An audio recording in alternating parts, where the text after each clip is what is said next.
نصیحت حاصل کرنے کے لیے قرآن بہت آسان ہے. کوئی بھی اس سے نصیحت حاصل کر سکتا ہے, رو سکتا ہے. اگر جہنم کا ذکر چلے تو ایک جاہل کو بھی سمجھ جائے گا کہ اب یہ جہنم کا ذکر چل رہا ہے. والشمس وضحاها والقمر اذا تلاها والنهار اذا جلاها اقتربت الساعة وانشق القمر عما يتساءلون عن النبأ العظيم الذي هم فيه مختلفون.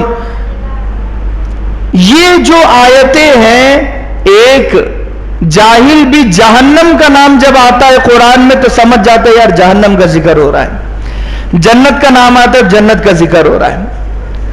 تو قرآن کی وہ آیتیں جو نصیحت والی ہیں وہ سمجھنا آسان ہے. اس آیت کا مطلب یہ ہے نصیحت کا سمجھنا آسان ہے, نصیحت حاصل کرو. لیکن تم مسائل کو نہیں سمجھ سکتے. وضو کی ایک آیت سے 101 مسائل کا نکالنا یہ فقیہ کا ہی کام ہو سکتا ہے.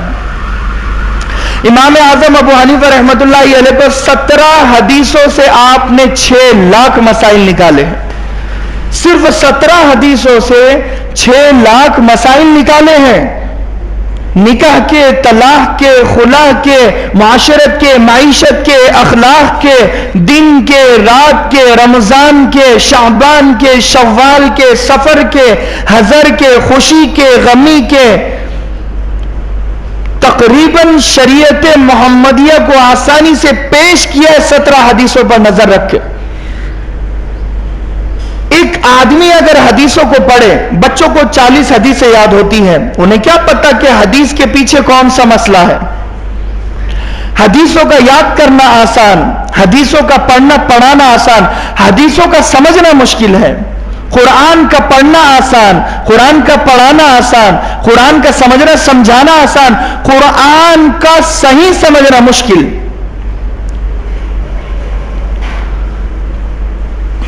امام اعظم ابو حنیفہ رحمۃ اللہ علیہ نے 17 حدیثوں سے 6 لاکھ مسائل نکالے. حضرت عائشہ صدیقہ رضی اللہ عنہا, دیکھو نبی کی صحبت بھی حاصل ہے, نبی کی بیوی بھی ہے. میں جو کہنا چاہ رہا ہوں اللہ کرے کہ سمجھ میں آ جائے. اگر ہمیں کچھ سمجھنا ہے تو برائے مہربانی علماء سے سمجھیں, مفتیان اعظام سے سمجھیں. کسی ایسے آدمی سے نہ سمجھے جو نہ عالم ہو, نہ فقیہ ہو, نہ مفتی ہو. اگر دین ان سے سمجھا جائے گا تو پھر امت گمراہ ہوگی.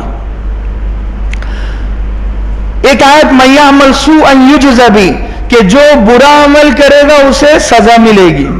تو حضرت عائشہ صدیقہ رضی اللہ عنہا اللہ کے نبی سے صلی اللہ علیہ وسلم سے کہنے لگی کہ ہر کوئی برا عمل کرتا ہے, اس کا مطلب پوری امت دوزخ میں چلی جائے گی, سب کو سزا ملے گی دوزخ میں. اللہ کے نبی صلی اللہ علیہ وسلم نے کہا کہ اچھا ہوا عائشہ تم نے مجھ سے سوال کیا, ورنہ تم اس آیت کو غلط سمجھتی.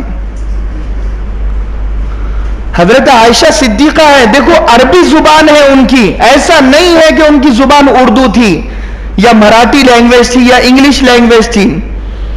عربی زبان مادری زبان تھی, بہترین بولتے تھے, چٹکی میں قرآن کو سمجھ لیتے تھے, لیکن پھر بھی پوچھتے تھے, ڈرتے تھے, سہمتے تھے.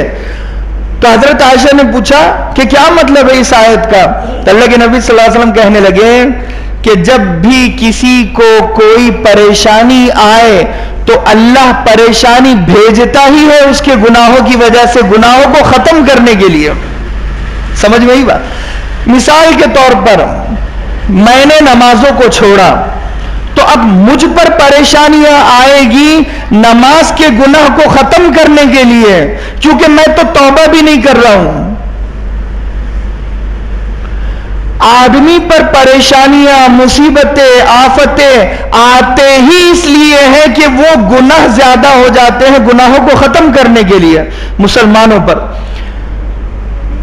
حضرت عائشہ صدیقہ رضی اللہ عنہ سے اللہ کے نبی نے مثال دی ہے کہ اگر کوئی شخص سیدھے جیب میں کوئی چیز ڈھونڈے اور اسے ادھر نہ ملے ادھر ملے, اتنی سی تکلیف پر بھی اللہ اس کے گناہوں کو معاف کرتا ہے. اتنی سی تکلیف ادھر نہ ملے ادھر ملے. تو جب بڑی بڑی مصیبتیں آئے گی تو سمجھنے میں فرق ہے نا. یہ سمجھ لینا کہ آفت مصیبتیں آ رہی ہے گناہ کو ختم کرنے کے لیے، یہ نبی نے سمجھایا صلی اللہ علیہ وسلم نے. اور حضرت عائشہ صدیقہ نے سمجھا کیا تھا کہ جو کوئی برائی کرے گا وہ دوزخ میں جائے گا، اسے سزا ملے گی. کتنا بڑا فرق ہے. سورہ رحمان میں ہے وَالنَّجْمُ وَالشَّجَرُ يَسْجُدَانِ، ستارے، لفظی ترجمہ ستارے اور درخت دونوں بھی سجدہ کرتے ہیں، یہ ہے. لیکن قرآن کے لفظ کا ایک معنی اتھینٹک کہ وہ ہی ہے یہ نہیں ہے. قرآن کے ایک لفظ کے کئی معنی نکلتے ہیں، کئی معنی نکلتے ہیں. تو کیا معنی ہے اس کے کہ والنجم کے معنی ہے بیل، بیل بوٹے جو ہوتے ہیں، کدو کی بیل جیسے ہوتی ہے اسے بھی نجم کہا جاتا ہے. اور شجر یعنی درخت، درخت کھڑا ہوتا ہے، بیل آڑی ہوتی ہے. تو قرآن یہ کہہ رہا ہے کہ یہ جو بیل بوٹے ہیں یہ بھی اللہ کو سجدہ کرتے ہیں، اور یہ جو درخت کھڑا ہوا ہے یہ بھی اللہ کو سجدہ کرتا ہے. فرق ہے دونوں کے سمجھنے میں. ستارے کا سجدہ کرنا سمجھنا مشکل، لیکن بیل بوٹوں کا سجدہ کرنا سمجھنا آسان. امام اعظم ابو حنیفہ رحمۃ اللہ علیہ درس دے رہے تو ایک بوڑھا آیا اور سامنے امام ابو یوسف رحمۃ اللہ علیہ، محمد بن حسن رحمۃ اللہ علیہ، بڑے بڑے محدثین شاگرد تھے آپ کے، بیٹھے ہوئے حدیث کا درس ہو رہا ہے. آیا اور کہنے لگا واو او واوینی. کیا پوچھا؟ واو او واوینی. تو امام اعظم ابو حنیفہ رحمۃ اللہ علیہ نے نظر اٹھائی اور کہنے لگے واوینی. پھر وہ کہنے لگا لا ولا، وہ کہہ کر چلا گیا. اب یہ بات یہ جو سامنے بیٹھے ہوئے تھے ان کو سمجھ میں نہیں آئی، جیسے آپ کو بھی سمجھ میں نہیں آئی کہ واو او واوینی لا ولا اس کا مطلب کیا ہے. اس کا تو کوئی مطلب ہی نہیں ہے، سمجھ میں ہی نہیں آ رہا. شارٹ کٹ میں بات ہے، جیسے آج کل ہے نا شارٹ لینگویج، میسج کی لینگویج ہوتی ہے، انگلش کی لینگویج ہوتی ہے، شارٹ لینگویج ہوتی ہے. تو وہ شارٹ فارم میں بات کی انہوں نے بزرگ نے اور چلے گئے. اب یہ شاگرد پوچھ رہے ہیں کہ بھئی مطلب کیا ہے اس کا. تو امام اعظم ابو حنیفہ رحمۃ اللہ علیہ کہنے لگے دیکھو انہوں نے سوال یہ کیا تھا کہ میں التحیات کون سی والی پڑھوں، 2 واو والی پڑھوں یا 1 واو والی پڑھوں. 1 واو والی بھی حدیث سے، 2 واو والی بھی حدیث سے. لیکن امام اعظم ابو حنیفہ رحمۃ اللہ علیہ نے کہا 2 واو والی حدیث، 2 واو والی التحیات پڑھو. التحیات للہ والصلوات پہلا واو، والطیبات دوسرا واو. 2 واو والی صحیح ہے، ثابت ہے، یہ پڑھو. یہ مسئلہ بتا، اس نے مسئلہ پوچھا، انہوں نے مسئلہ بتا دیا. اب یہ پھر جاتے جاتے بولے لا ولا، یہ کہے گا بول لا ولا کا مطلب. تو وہ کہنے لگے لا شرقیت ولا غربیہ، کہ تمہارے جیسا عالم نہ مشرق میں ہے نہ مغرب میں ہے. اتنے بڑے پائے کے عالم. تو یہ تو ہے کہ سمجھنا بہت بڑی بات ہے.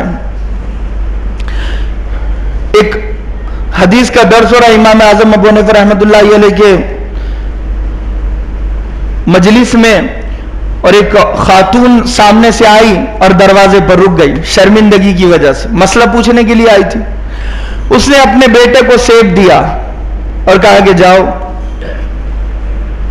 امام اعظم کے پاس دے دو. کہا ٹھیک ہے. اب وہ بیٹا آیا، اس نے سیب دیا، انہوں نے سیب کو کاٹا اور دے دیا. سیب آدھا لال تھا اور آدھا پیلا تھا. انہوں نے کاٹ کر دے دیا. تب شاگرد پوچھنے لگے حضرت یہ سمجھ میں نہیں آئی کچھ بات. تو یہ کہنے لگے کہ وہ خاتون مسئلہ پوچھنے کے لیے آئی تھی لیکن مسئلہ پوچھ نہ سکی تو اشارے میں پوچھ لیا، میں نے بھی اشارے میں جواب دے دیا. کہا کہ حضرت تھوڑا سمجھائیے. کہا کہ وہ سیب آدھا لال تھا آدھا پیلا تھا. وہ پیریڈز کے بارے میں پوچھنے آئی تھی کہ وہ کب ختم ہو گئے, اس کی نشانی اور علامت کے بارے میں.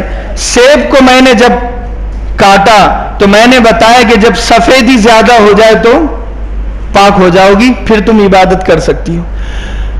چٹکی میں مسئلہ بتا دیا, سمجھا دیا. ذلیل کرنے والے بھی لوگ بہت ہوتے ہیں, اس زمانے میں بھی بہت پیچھے پڑ گئے تھے. اللہ کے نبی صلی اللہ علیہ وسلم کے پیچھے بھی حضرت عائشہ رضی اللہ عنہا پر منافقین نے جھوٹا الزام لگایا تھا کہ نعوذ باللہ انہوں نے زنا کیا ہے.